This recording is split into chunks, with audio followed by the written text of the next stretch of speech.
mundet një tokë e huaj të zëvendësoj sadopak vendi ku ke lindur dhe të shuaj mallin e atyre që të kanë sjellë në jetë. A mund të jetë e lehtë të vazhdosh përpara, pa kthyer kokën pas në origjinën tënde? Në familjen Alku këto pyetje nuk kanë gjetur ende përgjigje. Pra aq kohë sa djalin e tyre Florin Tonin, të larguar përpara 10 vitesh, vazhdojnë ta presin në shtëpi çdo ditë. Unë quhem Silvia Alku, kam lind në Klopçisht, e martova në Klopçisht, në zonën e Maqellarës,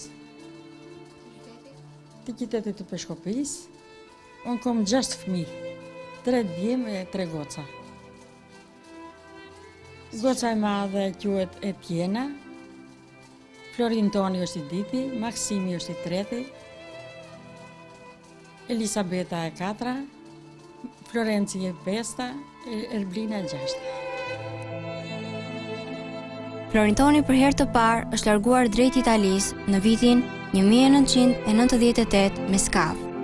Atje ai u vendos në një fshat të Kazertës, ku shndron për një periudhë 1 vjeçare dhe më pas kthehet sërish. E ka ardhur në 99-ën, në tetor.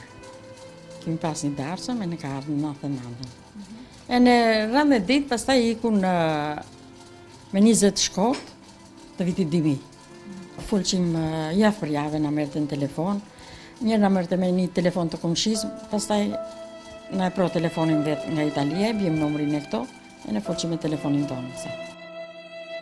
Në atë kohë, Florin Toni ishte shpërngulur në fshatin Volla të Napolit, ku ishte punësuar në një punishte duhani dhe jetonte së bashku me një të afërt të familjes të quajtur Albert.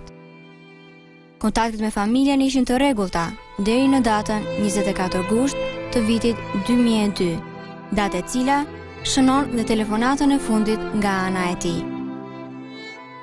Ne kemi folur për herë të fundit me 24 gusht të vitit 2002. Si gjithë, si zakonisht, si gjithë.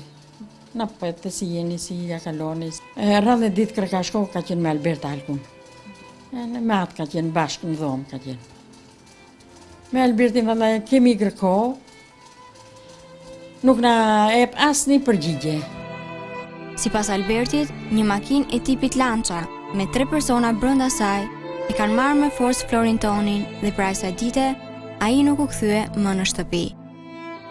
Përpjekjet e familjes për të mësuar të vërtetën nga Alberti se çfarë kishte ndodhur me djalin e tyre ishin të vakta. Shqetësimi i familjes shkonte në rritje, ndaj ata menjëherë ju drejtuan policisë si në Shqipëri ashtu edhe në Itali, në shtetin ku kishte humbur Florin Toni. Vllai i tem ka shkuar mas 2 vjetësh. E kishte shkuar atje ke shpaja e atij, më duket se Alberti ja ka marrë çantën, a nuk e di, se kujt çantën me rrobat e çunit, e në atë kanë qenë fotografit. Atëherë kemi parë në fotografit se ka dashur Florin Toni atë gocën. Florin Toni asnjëherë nuk I kishte folur familjes për këtë vajzë, për të cilën thonë se quhej Natali, ishte nga Ukraina dhe jetonte në Kajvan të Kazertës së bashku me nënën e saj. Askush nuk mund të flasë me siguri se kush ishte kjo vajzë për Florin Tonin, por nga mëria e fotografive, kuptohet se ajo duhet të ishte tepër rëndësishme në jetën e tij.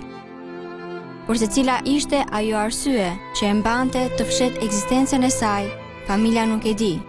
Pavarësisht nga kjo, albumi I fotografive ruhet ende për familjes dhe pas kaq shumë vitesh nga zhdukja e tij.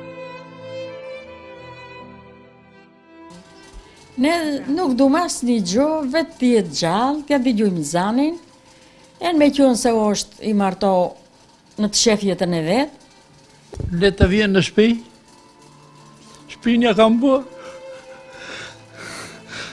babin e ka të smur paralizohu, kaq.